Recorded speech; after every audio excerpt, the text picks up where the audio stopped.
아멘, 아멘, 감사합니다. 우리 옆에 분 한번 같이 인사하겠습니다. 제 옆에 앉아주셔서 감사합니다. 라고요. 같이 함께 인사합니다. 네. 3월에 꽃샘추위가 있지만, 우리 새봄의 시작인 3월입니다. 여러분 기지개 펴시고, 하나님 앞에서도 우리의 열정도 다시 회복하시는 귀한 시간이 되는 우리 3월이 되기를 소망합니다. 우리 지난 주일부터 우리 예수님의 습관을 따라서, 그 발자취를 따라서 라는 제목을 가지고 우리 주제에 맞춰서 설교를 하고 있는데요. 오늘은 그 두 번째 시간으로 전도 습관, 예수님의 그 발자취 두 번째 시간으로 예수님의 전도 습관에 대해서 같이 함께 살펴보도록 하겠습니다. 여러분, 전도합시다 라고 하면 어떤 좀 느낌을 가지시나요? 전도합시다. 전혀 무감각하신 분들이 있을 거예요. 최소 전도는 나랑 상관없다 라고 생각하시는 경우도 있을 거고, 그거는 전도사님이나 목사님들이나 하는 거지 라고 아예 그냥 선을 긋는 분들도 있을지 모르겠습니다. 아니면 전도는 특별한 은사를 받은 사람들이 하는 거야 이렇게 생각할지도 모르겠어요. 우리 한국교회에 무슨 왕 중에 전도왕들이 있습니다. 진돗개 왕, 진돗개 전도왕, 무슨 왕 해갖고 각 교회마다, 우리 인천에도 주한장로회 보면 무슨 전도 한 명이 몇천 명을 전도해갖고 그 교회 등록하게 하고 이런 분들이 계세요.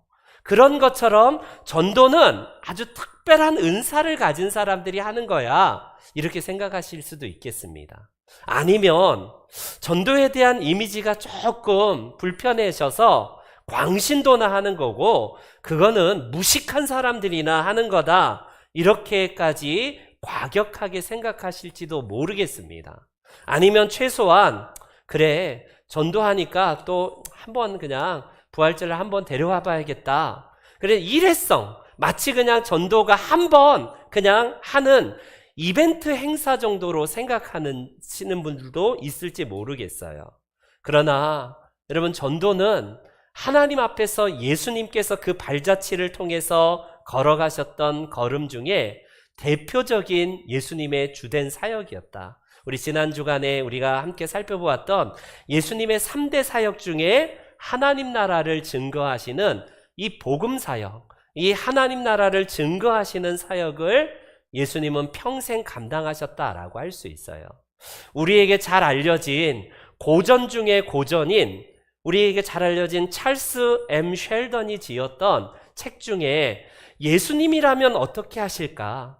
예수라면 어떻게 할 것인가? 라는 책이 있어요. 그 책에 보면 이 쉘던이 미국에 위치한 레이몬드 시에 위치한 한 교회를 배경으로 이 이야기가 전개가 됩니다.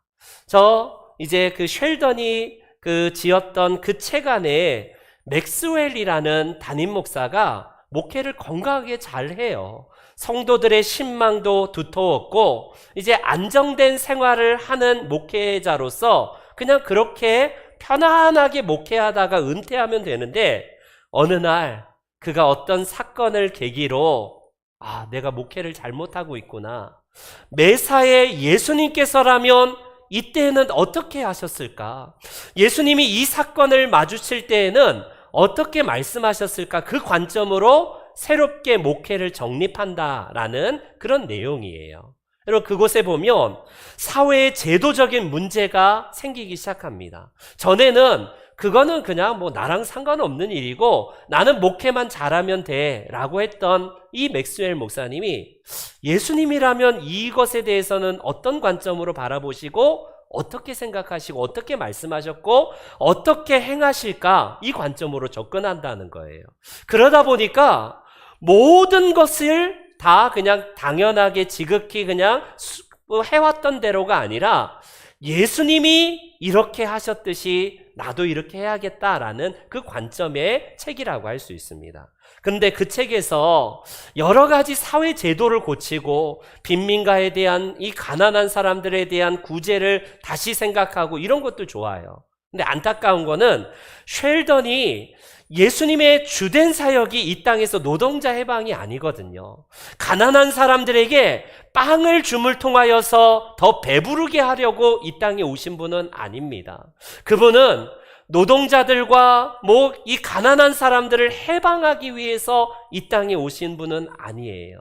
분명한 것은 예수님은 가장 먼저 이 사회 제도를 개혁하기 전에 그의 영혼을 불쌍하게 여기시고 전도를 통하여서 하나님 나라를 그의 마음에 심어 놓으셨다는 겁니다. 안타깝게도 이 책 안에는 예수님의 그 간절한 전도하는 마음이 생략되어 있다는 사실이 조금은 아쉽습니다. 그러나 어찌되었건 책 제목처럼 예수님이라면 이때에는 어떻게 하셨을까? 예수님이 어떤 방식으로 전도의 삶을 사셨고 그 길을 걸어가셨을까? 오늘 우리가 함께 살펴보기를 원해요. 이런 면에서 예수님의 그 후예들인 우리 하나님 나라의 백성들, 제자들은 예수님이 걸어가셨던 그 발자취를 따라서 우리도 걸어가야 되는데, 우리의 신앙의 선배인 사도 바울은 고린도전서 9장 16절에 이렇게 고백합니다. 어떻게 해요? 내가 복음을 전할지라도 자랑할 게 못된 것은 이게 부득불할 일입니다. 우리 성경이 부득불이라는 단어를 써서 제가 부득불이 이게 한자가 뭔가 봤더니 마지 못해서 어쩔 수 없이 이런 뜻이 부득불이더라고요. 번역이 조금 아쉬워요. 저게 잘못하면 사도 바울은 하기 싫은데 그냥 억지로 그냥 내가 한다라는 뉘앙스가 주어져서 저게 원문에 가까운 번역은 뭐냐면 나는 자랑할 게 도무지 없습니다. 이것은 하나님으로부터 받은 것이기 때문에 내가 당연하게 해야 될 일입니다. 이런 번역이거든요. 근데 잘못 오해하면 사도 바울이 어쩔 수 없이 그냥 막지 못해서 억지로 한다라는 뉘앙스가 아니라는 사실입니다. 그는 복음을 전하는 것이 일회성 행사나 자기가 그냥 아는 사람 몇몇만을 구원하는 게 아니라 그의 일평생의 사명이었다는 사실이에요. 그래서 빌립보서에 보면 그는 이 사명을 가지고 매진하는데 평생을 매진합니다. 뭐라고 합니까? 형제들아, 나는 아직 잡은 것으로 생각하지 않는다. 뒤에 것은 내가 더 이상 나는 잊어버리고 표대를 향하여서 하나님이 나를 부르신 그 부르심의 상을 따라서 나는 오늘도 달려간다라고 이 위대한 고백을 합니다. 여러분, 이 표대가 사도 바울이 목표로 한 표대가 내가 전도꾼이 되어서 전도 누구보다도 더 많이 할 거야. 나는 베드로보다 요한보다 초대교회에서 1인자 되는 이름 인기 있는 그런 사람이 될 거야. 그 표대입니까? 아니에요. 나를 구원하시고 내가 그렇게 십자가를 정말 반대했던 사람이 그리스도의 십자가를 경험한 다음에 이 구원하시는 하나님의 은혜가 감사하여서 평생을 주님의 이 십자가를 자랑하고 그 은혜를 전파하는 전도자로서의 표대라고 할 수 있습니다. 우리 귀한 성도님들이 사도 바울이 고백했던 이 고백처럼 저와 여러분들도 하나님 안에서 우리의 평생 정말 붙들 수 있는 이 귀한 사명이 있기를 소망합니다. 누가복음에 보면 우리가 이제 잘 아는 비유 중에, 예수님의 비유 중에 큰 잔치를 벌이고 초대하는 그런 주인의 이야기가 누가복음에 나오고 있어요. 그때에 우리 유대의 배경은 보통 2번에 걸쳐서 초청장을 보냅니다. 첫 번째 초청장은 의례적으로 누구에게나 다 보내서 오십시오. 몇 날 며칠 날 우리가 언제 이 잔치를 벌이니까 오세요. 오실 수 있으면 응답해 주세요. 라고 1차로 이제 초청장을 보냅니다. 그리고 나서 응답하는 사람에게 2차로 재차로 초청장을 보내서 그들을 정중하게 초청하는 것이 유대의 풍습이라고 해요. 그런데 이 주인은 오실 분들을 이제 초청에 응한 사람들에게 다시 종들을 보내어서 우리 주인이 모든 것이 다 준비되었기 때문에 오시면 됩니다. 이제 오셔서 자리를 빛내주세요라고 이 전달하러 갔던 종들에게 웬일인지 모든 응답한 사람들이 뭐라고 거절하냐면 나 안 됩니다. 갑자기 내가 시간이 이렇게 변경이 됐어요 라고 하면서 소도 사야 되고 우리 애들 결혼식도 보내야 되고 갑자기 일이 생겨서 못 갑니다 라고 응답을 하네요. 여러분, 얼마나 황당하고 이 잔치의 음식과 그 자리가 썰렁하게 될 이 판에 주인은 종들에게 다시 한번 명을 합니다. 처음에는 자격이 있고 그럴듯한 이 자리를 빛내줄 만한 사람들을 초청했지만 아무도 응답하지 않았을 때에 주인이 23절에 보니까 이렇게 명을 해요. 뭐라고 합니까? 길과 산울타리가로 가서 사람을 강권하여 데려다가 내 집을 채우라. 강권하여라는 이 말을 주목해 주십시오. 여러분, 오늘 우리 한국말인데도 강권하다는 말을 잘 쓰지 않는 단어예요. 그냥 강력하게 권해서 데려오라 이런 말인데, 원문에 보면요, 이 단어가 팔을 비틀어서라도 데려오라 이런 뜻이에요. 나 못 간다니까 하면 그때면 팔을 비틀어서라도 데려오라, 이런 과격한 좀 명령입니다. 여러분, 진짜 이 의미가 뭘까요? 이 헬라어의 의미처럼 우리가 전도하는 사람들을 억지로 막 잡아다가 무작위로 막 끌어오라는 말입니까? 물론 그런 의미가 담겨져 있는 것도 아닌 건 아니지만, 어떻게든지 그 영혼에 대한 간절함을 가지고 기어코 설득하여서 최선의 방법을 다해서 데리고 오라라는 이 의미가 담겨져 있는 말입니다. 보통 그래서 전도는 우리가 어떻게 생각하냐면, 그들을 전도할 때에 잘 안 들어요. 제차, 3차 전도의 대상자들에게 우리가 여러 방법을 통해서 접근하지만 때로는 그들이 응답을 잘 하지 않는 것이 보편적인 모습입니다. 그런데 물에 빠져가는 사람들에게, 너 물에 빠졌을 때는 이렇게 수영하는 거야. 힘을 빼고 한번 팔을 쭉 펴서 한번 음파해서 나오면 돼. 그게 가능합니까? 물에 빠진 사람은요, 당장 뛰쳐 들어가서 내가 설득하고 권면해서가 아니라, 대화해서가 아니라 꺼집어내야 돼요. 지금 달리우는 자동차에 칠 사람이 뻔히 보이고 있는데 자동차에 치기 전에 나와 걸어오세요 이렇게 할 게 아니라, 어떻게든지 달려가서 발로 그냥 걷어차든지 내 몸을 던져서 여러분 그 사람을 구원해야 되는 거예요. 마찬가지입니다. 강권하다라는 이 의미가, 주인에 의하여서 명령을 받은 이 종들은요, 강권하다는 말이 그 말의 의미예요. 오늘도 우리는 하나님 앞에서 이 전도가 일회성이 아니라는 사실을 말씀드렸지만, 때로는 우리가 어떻게 생각합니까? 요즘 세상이 어떤 세상이라고 목사님 그렇게 전도가 쉽습니까? 전도, 요즘 세상에는 전도 안 돼요. 나오라고 한다고 해서 나온다면 수백 명, 수천 명도 나왔죠. 이렇게 얘기합니다. 꼭 그렇게 유치하고 무식한 방법으로 전도 안 됩니다. 이렇게 이야기를 해요. 여러분, 한결같이 전도에 안 되는 101가지 이유가 여러분 다 맞는 말입니다. 놀랍게 하나도 틀린 말이 아니라 100% 맞는 말이에요. 왜요? 성경은 이렇게 이야기를 합니다. 놀랍게 전도가 우리의 그 안 된다는 말처럼 뭐라고 합니까? 전도에 미련한 것으로 믿는 사람들을 구원하기를 하나님은 기뻐하신대요. 우리의 표현처럼 전도는 무식한 방법이고 어리석은 방법이고 미련한 방법인데, 이게 하나님의 지혜래요.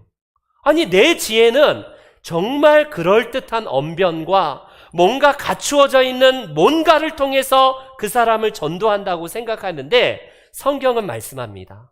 이게 인간의 지혜가 아닌 하나님의 지혜에서 왔대요. 역설이죠, 역설. 나는 무식하고 미련하다라고 생각하는 그 방식을 하나님은 오히려 역설적으로 그 카드를 써서 이거를 꺼내는 거예요. 그 다음 구절을 보십시오. 이 다음 고린도전서 1장 22절과 23절 같이 한번 읽어볼게요. 22절부터 24절 시작. 헬라인은 지혜를 찾으나 우리는 십자가에 못 박히신 그리스도를 전하니, 유대인에게는 거리끼는 것이요 이방인에게는 미련한 것이로되 오직 부르심을 받은 자들에게는 유대인에게나 헬라인에게나 그리스도는 하나님의 능력이요 하나님의 지혜니라. 내가 생각하는 방식이 이 전도의 방식이 시대에 뒤떨어지고 무식하고 미련한 방법이에요. 그 시대로 2000년 전으로 거슬러 올라가겠습니다.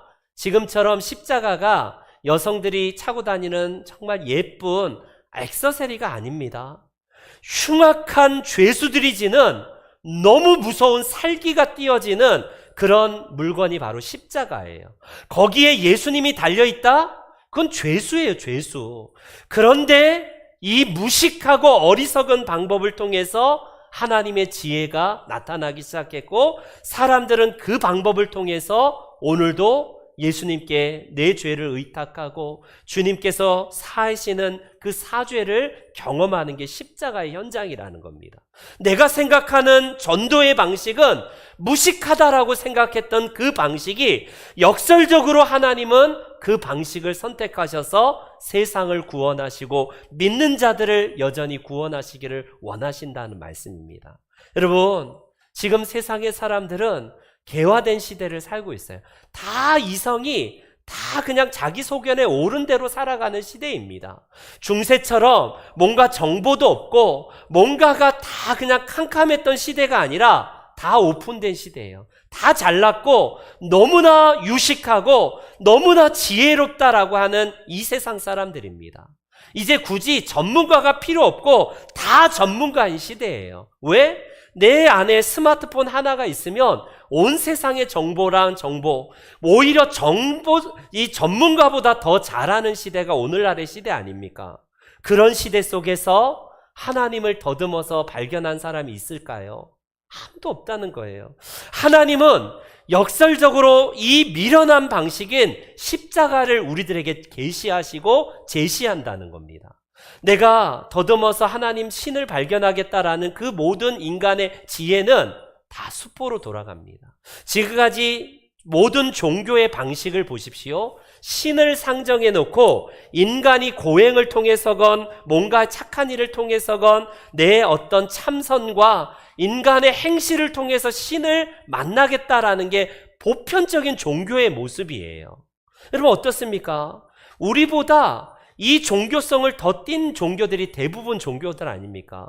저는 부끄럽게도 새벽 예배 5시에 나오지만 여러분 그들은요 어떻습니까? 새벽 3시간 2시간 일어나서 참선과 고행을 합니다. 그것도 잠시 잠깐이 아니라 일평생을 자기 몸을 쳐서 계속 고행과 참선과 깨달음을 통해서 신을 만나요.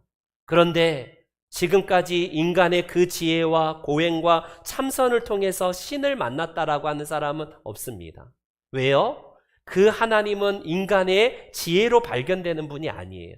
그래서 하나님은 역설적으로 인간이 죄인이기 때문에 다다를 수 없는 하나님의 영광에 미치지 못하는 그 부분을 역설적으로 예수 그리스도의 십자가를 통해서 우리를 구원하시고자 그 십자가를 우리들에게 계시하신 분이 우리 하나님입니다. 그런 면에서 여러분 시대가 지나고 오늘날 사람들이 개화되고 이성이 발달했다 할지라도 인간의 근본 본성은 안 바뀌어요. 노아 시대에 보니까 혈육 있는 모든 자의 행위가 다 부패했대요. 성경에 보니까 마치 풍선을 불면 풍선이 터지기 일보 직전에 그 바람이 꽉 상태에서 마치 조금만 바람 더 불면 펑 터지는 것처럼 이 세상에 죄악이 가득했대요. 그냥 나면서 모든 사람들의 생각이 악할 뿐이라고 성경은 증언합니다. 지난 주간에 우리가 사사기서를 통독했지만 사사시대를 보십시오. 얼마나 이거 캄캄한 죄악의 종합세트, 완전히 이런 죄악도 있구나 싶을 정도로 죄악의 종합세트의 시대가 사사시대 아니겠습니까? 그 시대 이후에 이제 이번 주부터 살펴볼 왕정시대로 넘어가는데 왕정시대의 모습은 다릅니까? 사사시대에 이어져서 더한 타락과 우상숭배와 하나님 없이 살아가는 인간의 모습들을 우리는 다시 한번 묵상하게 될 겁니다. 여러분 그 중에 남유다 왕 중에 20명의 왕 중에 8명의 왕이 선한 왕이에요. 최소한. 북왕국 이스라엘은 19명의 왕이 있는데 한 명도 선한 왕이 없습니다. 근데 남왕국 유다 왕들도 선한 왕들의 그 단서 중에 아쉬운 부분이 뭐냐면 산당을 제거하지 않았다, 산당을 남겨두었다, 이런 정말 암울한 그 암시가 남겨져 있어요. 그래서 그런지 다윗은 이렇게 고백을 합니다. 여호와여 도우소서, 경건한 자가 끊어지며 충실한 자들이 인생 중에 없어지나이다. 하나님의 은혜 아니고서는 발견하지 못한다는 겁니다. 그래서 이사야 선지자는 그가 그 시대의 캄캄한 암흑 시대를 표현하면서 온통 성한 곳이 아무것도 없대요. 이렇게 얘기합니다. 너희가 어찌하여 매를 더 맞으려고 폐역을 거듭하느냐. 머리부터 발끝까지 성한 곳이 없을 정도로 완전히 만신창이가 된 그 사회상을 고발하고 있습니다. 그게 단순히 우리의 육적인 이 모습이 아니라 영적으로 타락하여서 성한 곳이 아무데도 없다는 거예요. 사사시대를 이어서 이사야 시대, 이 왕정시대에는요 완전히 타락이 극에 달했습니다. 심지어 이사야 선지자는 그 시대를 소돔과 고모라의 버금가는 시대라고 이야기하지 않습니까? 예레미야 시대에는 같은 시대인데 동시대이긴 하지만 어떻게 이야기하냐면 의인 한 사람이 없대요. 너희가 예루살렘 거리로 다니면서 의인 한 사람이라도 있다면 내가 이 성읍을 용서하리라. 여러분, 아브라함 시대에는 최소한 10명의 의인이 찾으면 내가 용서하리라. 그래도 그때는 좀 나았던 듯 싶어요. 시간이 가면서 의인이 한 사람도 없을 정도로 타락한 시대였노라고 이 예레미야는 고백을 그렇게 말을 합니다. 에스겔 선지자 시대도 동일합니다. 하나님의 백성들은 거룩한 순금으로서 하나님 앞에 나아가야 되는데 어떤 시대냐면 그 시대를 이 에스겔은요 찌꺼기래요. 찌꺼기.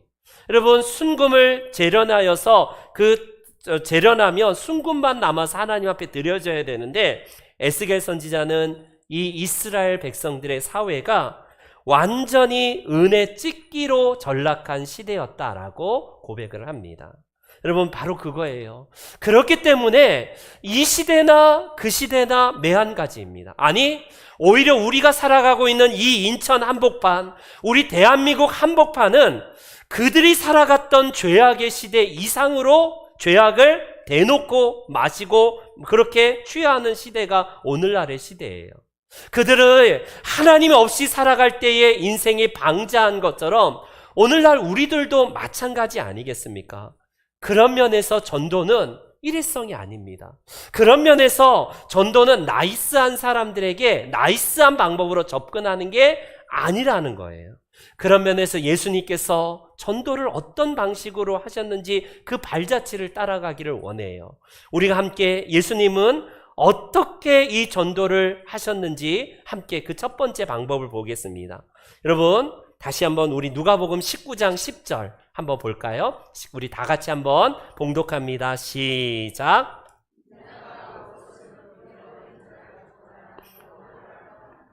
여러분, 하나님으로부터 잃어버린 자들이라고 명칭을 합니다. 지금 믿지 않는 자들은 잃어버린 자들. 하나님의 아들이신 예수님께서는요, 이 사명 선언을 통하여서 일평생 매진합니다. 예수님은 내가 내 이름 석자를 알리기 위해서 이 땅에 왔다, 그런 말씀 안 하세요.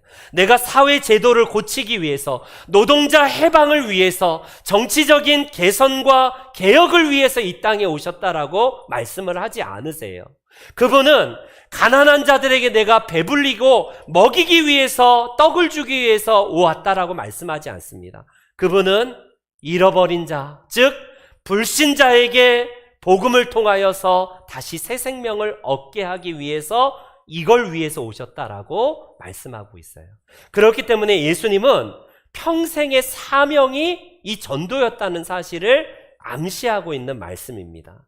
우리가 그렇기 때문에 그분은 정말 십자가의 생애에 다하기까지 이 하나님 나라의 위대한 사명을 감당하시다가 그분이 승천하시기 전에 제자들에게 마지막 대위임 명령도 이거였어요. 뭡니까? 너희는 가서 모든 민족을 제자로 삼아라.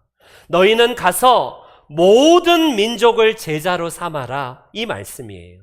저도 예수님의 이 명령에 따라 여러분들에게 동일한 도전장을 드립니다. 우리가 하는 이 사역은 일평생의 사역이지 한순간 그냥 한 번 하고 말 그런 것도 아닙니다. 우리의 사명이 예수 그리스도의 사명처럼, 그분의 습관과 발자취처럼 우리가 그분의 살아온 방식대로 살아간다면 이 세상을 바꾸는 우리는 경험을 하게 될 거예요. 한 사람이 우리들에게 온다는 것은 우리 어떤 시인의 이야기처럼 그의 전 인생이 오는 것이고 전 인생이 삶이 바뀌는 것이기 때문에 그렇습니다.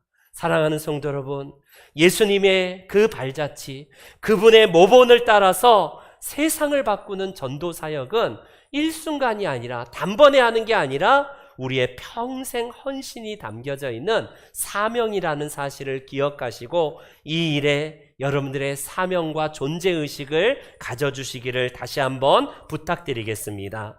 두 번째, 예수님의 전도는 계획을 가지고 하셨다는 사실을 오늘 본문은 보여주고 있어요. 우리 한번 38절을 다시 한번 본문 38절을 읽어볼까요? 시작.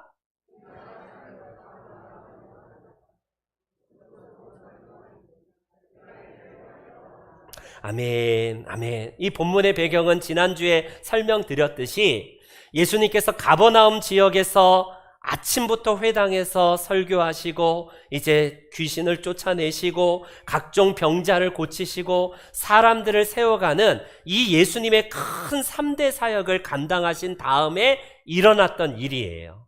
예수님이 그날 피곤한데도 불구하고 여전히 습관을 따라서 새벽 미명에 하나님께 나아가 기도할 때에 이 새벽부터 제자들이 득달같이 달려와서 예수님, 지금 이러실 때가 아니에요. 지금 저기에 엄청나게 많은 사람들이 몰려와서 예수님을 기다리고 있습니다. 빨리 가셔서 저들에게 말씀 전해주시고 귀신도 나가게 하시고 치유해 주셔서 빨리 해주라고 이렇게 부탁을 합니다. 근데 말씀드렸듯이 예수님은 그 말씀을 이런지하에 거절해요. 아마 그날 주님은 기도하시면서 하나님과 대화하시면서 이 하루의 스케줄과 하나님의 일들을 감당할 것을 그는 약속받은 듯 싶어요. 그래서 제자들에게 뭐라고 합니까? 이 가버나움에는 충분히 복음을 듣고 하나님의 말씀을 전했으니 이제 이 말씀을 듣지 못한 다른 마을들로 가서 내가 전도하기 위해서 가야겠다라고 예수님이 이렇게 말씀을 하시는 겁니다. 주님은 바로 그거예요. 그냥 무턱대고 전도하신 게 아니라 이곳에서는 전도할 사람이 많으니까 많이 하고 저쪽에는 안 해도 되고 그게 아니라 계획을 가시고 전도하셨다는 겁니다. 주님의 전도 방법은 그냥 무작위로 한 게 아니라 주님의 음성 따라서 그날도 하나님께 의탁하면서 만나야 될 영혼들을 위해서 눈물을 흘리시면서 그분은 각 성과 마을을 다니시면서 예수 그리스도께서 전하셨던 이 전도는 계획성 있게 하셨다는 거예요. 여러분, 지금부터 1963년도면 몇 년 전입니까? 엄청나게 인터넷이 발달되지 않는 그 시대에 케네디 대통령이 암살당해서 결국 서거했습니다. 이 소식이 1분도 안 돼서 전 세계 30억 인구에 타전됐다고 하더라고요. 우리나라에도 뉴스로 속보로 나오고 그 당시에 TV도 각가정에 별로 없었던 시대에 30억 인구가 단번에 그냥 1분도 안 돼서 이 소식이 전해졌대요. 그런데 2000년 전에 예수님이 나를 위해서 죽으셨다는 이 소식이 단번에 전해지고 있습니까? 놀라운 것은 지금 이 시대에 인터넷 시대고 SNS가 발달된 시대에도 불구하고 예수님이 나를 위해서 죽으셨고 나를 위해서 다시 살아나셨다는 이 소식은 요원합니다. 잘 몰라요.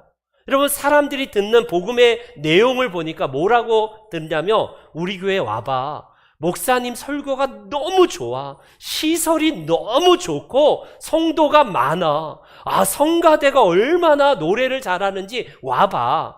다 이런 거예요. 점심 얼마나 맛있게 주는지 몰라. 선물도 보통 선물이 아니라 엄청나게 큰 선물 주니까 와봐. 여러분, 복음이 왜곡이 되니까 사람들이 들은 것은 당신의 죄를 위해서 예수님이 십자가 지셨어요. 당신은 예수님 없으면 안 됩니다. 예수님이 나를 위해서 죽으시고 부활하신 사실을 몰라요. 그냥 교회 가면 크대, 편하대, 좋대, 복 받는데, 그냥 병 낫는데 다 이 언저리 주변적인 얘기만 듣지 예수님이 나를 위해서 죽으셨다는 사실, 그 죄로 인해서 내가 죽을 수밖에 없다는 사실을 몰라요. 이 죄를 어떻게 해결해야 될지 예수님을 통해서 해결해야 된다는 사실을 모릅니다. 몰라요. 그렇기 때문에 예수님의 계획처럼요, 여러분들 무작위로 전도하는 게 아니라 기도하면서 내가 만나야 될 사람들을 하나님 붙여달라고, 그리고 그들에게 정말 계획을 세우는 일에 여러분 먼저 우선권을 두시고 그들과 접촉하시고 복음을 전하는 게 중요합니다. 세 번째, 마지막인데, 예수님은 그 삶 자체가 전도였지 특별히 전도하는 특별한 따로 시간을 두었던 게 아니라는 사실을 볼 수 있어요. 예수님은 가는 곳마다 여러분 전도의 삶을 접촉점으로 삼는데, 그가 만약에 니즈가 어떤 돈이면 돈의 접촉점으로 삼고요, 그가 필요한 것이 물이라면, 그가 필요한 것이 인간관계라면 다 다른 방법을 통해서 그들을 만나십니다. 사마리아 여인을 만났을 때에 그녀의 관심은 물에 있었어요. 사람들의 눈을 피해서 뜨거운 한낮에 물을 길러야 되는 이 여인에게 진정한 물의 접촉점을 통해서 복음 전도로 연결시키는 예수님의 방법을 보십시오. 그분은 굳이 사마리아로 보통 가는 길이 아닌데 우회하여서 돌아가는 저 갈릴리 지방으로 올라가려면 우회해야 되는데, 예수님은 일부러 그 여인 한 사람을 구원하시기 위해서 사마리아를 통과하여야 하겠다라고 하시면서 의도적으로 접근을 하십니다. 삭개오에게는요, 그가 평생의 수존노 노릇, 평생의 동족들의 돈을 뜯어간 그것을 알지만 예수님 먼저 그것을 접촉하지 아니하고 그의 인간적인 외로움, 돈은 많지만 사람들로부터 비난받고 손가락질 받았던 이 삭개오, 누구도 나와 겸상하지 아니하는, 반찬은 훌륭하고 너무나 산의 진미의 음식을 먹지만 너무 외로운 그에게 예수님은 식탁의 자리로 함께 하자는 거예요. 삭개오야, 내가 오늘 내 집에 유하야겠다, 같이 우리 밥 먹자. 이걸로 접촉했다는 거예요. 예수님의 방식은 나와 전혀 일면식이 없는 사람이 아니라 그가 가지고 필요한 것이 무엇인지를 잘 접촉하셔서 그걸 전도의 접촉점으로 삼으셨다는 거예요. 여러분, 그렇기 때문에 전도가 안 돼요. 아우, 내가 전도지 10,000장, 1000장, 10,000장 뿌려도 한 사람도 전도 안 돼요. 여러분, 그럴 수 있어요. 우리가 뿌리는 전도지가 다 그냥 쓰레기 더미로 들어갈 수 있습니다. 그런데 하나님은 우리가 그런 방식의 전도도 중요하지만 내 삶 자체가 전도지가 돼야 되고 내 얼굴 자체가 전도지가 되어야 돼요. 여러분, 전도를 어떻게, 왕들은 뭐냐면 전도하시는 분들의 그 방법을 보면요, 다른 게 없대요. 늘 일상으로 가는 그 가게에 가서 그들에게 밝은 얼굴로 인사를 하면서 그들과 함께 대화를 한다고 합니다. 미용실 가잖아요. 슈퍼마켓 가잖아요. 우리가 늘상 이용하는 세탁소 그런 곳, 우리가 평생 안 가는 곳이 아니라 주변의 사람들과 만나서 따뜻한 감사, 불평하지 않는, 어떤 분은 그런데 일부러 과일 가게 가서 조금 멍든 그런 것들 있잖아요. 그럼 작은 거, 볼품 없는 거. 그래서 굳이 좋은 거 막 담아가는 사람들이 100이면 100인데, 아니 저 사람은 뭔데 맨날 나쁜 것, 흉진 것, 이 좀 멍든 것, 이런 것만 찾아가서, 아니 왜 그것만 가져가세요 라고 하면, 아니에요, 그거 깎아 먹으면 금방 되면 똑같아요 라고 하면서 오히려 더 밝게 인사하면서 오히려 덤으로 더 돈을 더 드리든지 아니면 덜 한두 개를 안 가져가든지 이렇게 한다고 하지 않나요? 그래서 저 사람은 도대체 왜 그럴까? 이상하다. 결정적일 때, 저는 하나님을 믿는 사람입니다 라고 자기 자신을 소개할 때에 그가 믿는 하나님의 접촉점이 돼요. 결국 예수 그리스도를 믿게 되었다는 이야기도 하지 않습니까? 이제는 우리는 무슨 콩나물 파는 할머니 이제는 더 이상 없어지긴 했지만 콩나물 가서 막 50원 깎으려고 그러고 100원 깎으려고 하는 게 아니라 더 여러분들 만나는 사람들에게 내 성품과 내 얼굴이 전도지가 되고 전도자가 되어야 되는 거예요. 그래서 일상의 삶이 전도자였던 우리 예수님처럼 예수님은요 그냥 단 한 번의 어떤 위험찬 걸로 자 그냥 예수 믿어라 이게 아니라 그들의 일일이 삶 가운데에 접촉하셔서 늘 그들과 함께 호흡하고 그들과 대화하시면서 온유하고 겸손한 자세로 예수님은 사람들을 만나셨다는 겁니다. 여러분 바로 그거예요.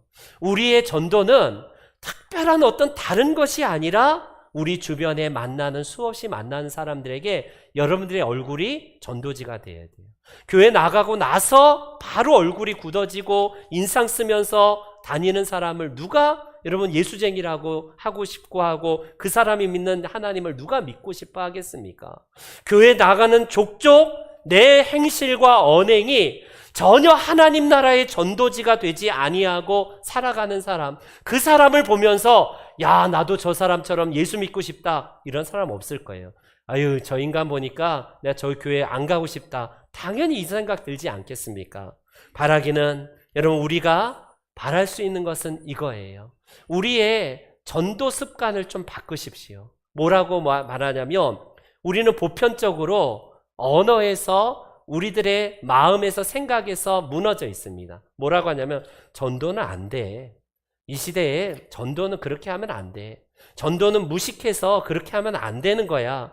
우리의 언어 습관을 바꾸십시오. 바꾸세요. 근데 바꿀 때 내가 이러면 안 되지. 내 입을 치는 거 안 돼요. 좋은 걸로 바꾸십시오. 여러분 습관을 심리학자들은 습관을 바뀌기 위해서는 나쁜 습관을 고치는 방법 중에 좋은 방법으로 긍정적인 것을 선택하라는 이야기를 합니다. 무슨 말이냐면 부정적인 말을 하고 안 된다고 하는 말을 오히려 역설적으로 바꿔서 좋은 말로 그래 내게 능력 주시는 자 안에서 나는 모든 것을 할 수 있어. 나는 그냥 물만 줄 뿐이고 거두시는 분은 성령님이야. 나는 다만 도구로 사용되는 것이기 때문에 나는 단지 그냥 하나님의 부르심 받았을 뿐이야. 이런 언어만 바꿔도요 여러분의 생각만 바꿔도 그게 습관이 되고요 결국 우리들의 삶과 우리의 모든 것들이 바뀌게 되는 기적이 일어난다라고 합니다. 바라기는 여러분 전도 이 부활절에 딱 그 기간만 전도하라는 거 아니에요.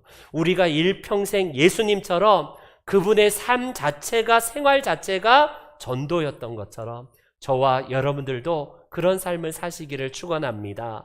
마지막으로 여러분 존 스컬리라는 펩시콜라의 30대의 부사장으로 있었던 존 스컬리라는 사람이 있어요.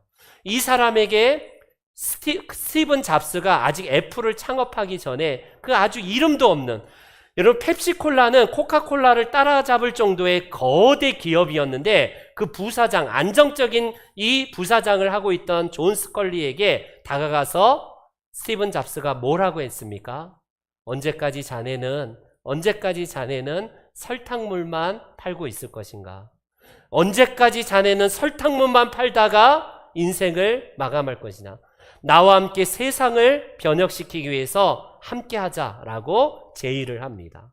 여러분 이 존 스컬리가 이 스티븐 잡스의 저 이야기에 충격을 받고요 결국 애플을 손을 잡아서 애플이 대박이 나고 지금 엄청난 큰 기업이 되지 않습니까? 바로 그거예요.